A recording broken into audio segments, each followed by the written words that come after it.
UP के मुगल सराय से BJP विधायक साधना सिंह ने मायावती के खिलाफ अभद्र भाषा का इस्तेमाल किया। साधना सिंह ने एसपी बीएसपी गठबंधन पर गेस्ट हाउस कांड के जरिए निशाना साधा। कहा, सत्ता बचाने के लिए वो अपमान को भूल गई। मायावती के अपमान पर भड़की बीएसपी। कहा, बीजेपी के ऐसे नेताओं को पागल खाने भेजो।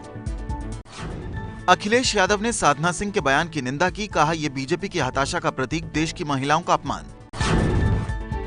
बीजेपी विधायक साधना सिंह की मायावती पर की गई अभद्र टिप्पणी से बीजेपी बैकफुट पर आ गई है। बीजेपी ने संतुलित भाषा के इस्तेमाल करने की नसीहत दी। बीजेपी विधायक साधना सिंह को विवादित बयान देने के लिए नोटिस भेजेगा राष्ट्रीय महिला आयोग। साधना सिंह के खिलाफ पहले से दर्ज हैं धोखाधड़ी के 7 आपराधिक मामले। यूपी के गोंडा में बीजेपी सांसद कीर्तिवर्धन सिंह पर जमीन कब्जा करने का आरोप। पीड़ित ने सीएम योगी को पत्र लिखकर मदद की गुहार लगाई। हरियाणा में बीजेपी के मंत्री मनीष ग्रोवर का विवादित बयान। कहा, सोनिया गांधी का नाश मनीष तिवारी ने किया, राहुल गांधी का नाश रणदीप सुरजेवाला करेंगे। मध्य प्रदेश के बड़वानी में बीजेपी के मंडल अध्यक्ष मनोज ठाकरे की बेरहमी से हत्या। मॉर्निंग वॉक के वक्त सिर में पत्थर मारकर ली जान। केंद्र सरकार की नौकरियों में गरीब सवर्णों को 1 फरवरी से मिलने लगेगा 10% आरक्षण। अधिसूचना जारी। यूपी की योगी सरकार की अगली कैबिनेट बैठक पहली बार लखनऊ के बाहर प्रयागराज कुंभ में होगी। 29 जनवरी को बैठक से पहले लगाएंगे डुबकी। अयोध्या में राम मंदिर के सवाल पर वीएचपी का कांग्रेस पर कटाक्ष।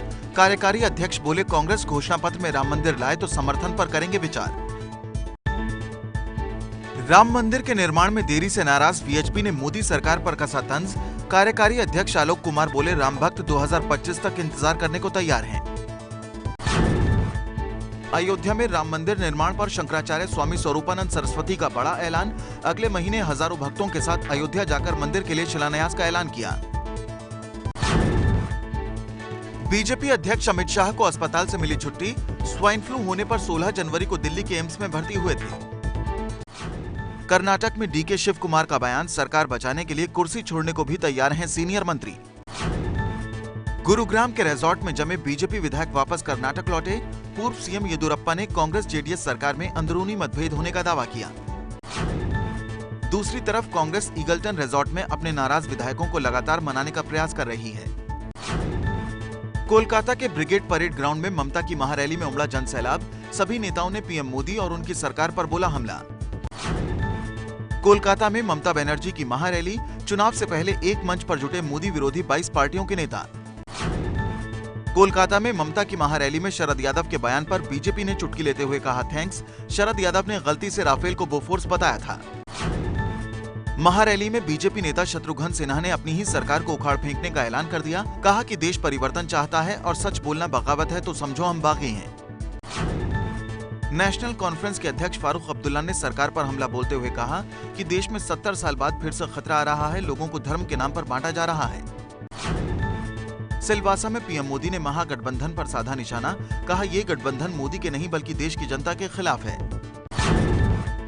रक्षा मंत्री निर्मला सीतारमण ने राफेल पर विपक्ष पर जनता को गुमराह करने का आरोप लगाया। 36 लड़ाकू विमान की खरीद रोकने के लिए किया जा रहा है बनावटी विवाद। कांग्रेस नेता पी चिदम्बरम ने 126 के बजाय 36 राफेल विमान खरीदने के लिए सरकार पर सवाल उठाया था।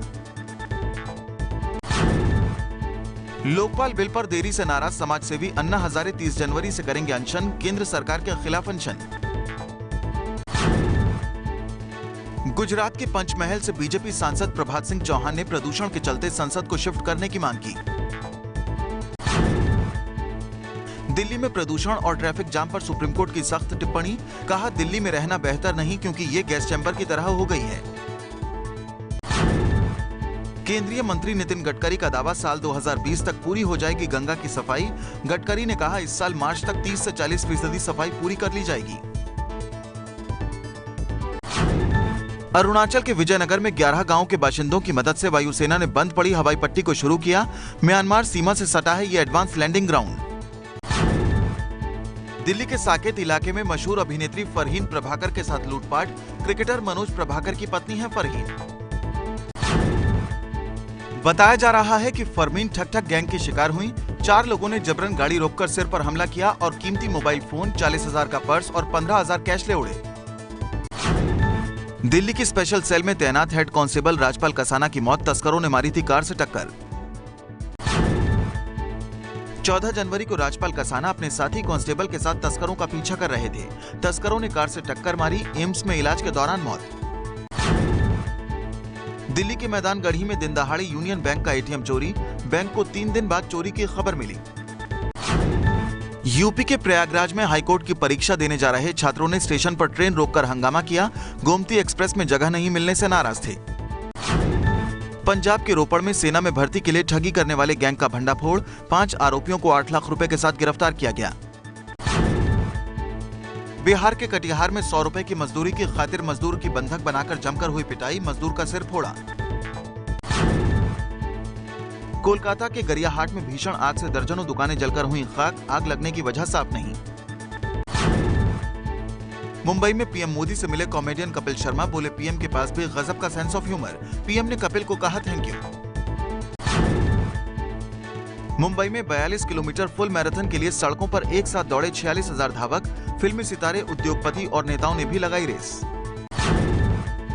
23 जनवरी को न्यूजीलैंड दौरे से पहले पूर्व क्रिकेटर स्कॉट साइरिस की टीम इंडिया को ट्वीट से चेतावनी, कहा ऑस्ट्रेलिया के खिलाफ स्टार्टर खत्म, मेन कोर्स की तैयारी करो। टीवी शो पर आपत्तिजनक कमेंट्स के चलते निलंबित पांड्या और केएल राहुल के समर्थन में बीसीसीआई के कार्यकारी अध्यक्ष सीके खन्ना, बोले जांच पूरी होने तक खेलने की अनुमति मिले। पुजारा, शेल्डन जैक्सन और हार्विक देसाई की शानदार पारियों की मदद से सौराष्ट्र ने उत्तर प्रदेश को हराया। रणजी ट्रॉफी के सेमीफाइनल में कर्नाटक से होगा मुकाबला, दूसरे सेमीफाइनल में केरल और विदर्भ की टक्कर। इंग्लैंड लायंस के खिलाफ 5 वनडे मैचों की सीरीज के पहले 3 मैचों के लिए इंडिया ए टीम के कप्तान होंगे अजिंक्य रहाणे। आखिरी 2 मैचों के लिए टीम में ऋषभ पंत भी शामिल। बीसीसीआई ने 2 टीमों का ऐलान किया है। विराट कोहली पत्नी अनुष्का संग ले रहे हैं ऑस्ट्रेलियन ओपन का आनंद, दोनों ने टेनिस स्टार फेडरर के साथ तस्वीर शेयर की। पाकिस्तान में लाहौर के पास पुलिस पर दहशतगर्द समझकर एक साधारण परिवार के 4 लोगों को गोलियों से भून देने का आरोप लगा है। प्रशासन ने बिठाई जांच। लाहौर के पास हुई इस हत्याकांड के बाद गुस्से में पाकिस्तान की जनता, पाकिस्तान की पुलिस जिस वक्त गोलियां बरसा रही थी उस वक्त कार में 7 लोगों का परिवार था। 3 बच्चों ने देखी मां बाप की दर्दनाक मौत। ये है एबीपी न्यूज, आपको रखे आगे।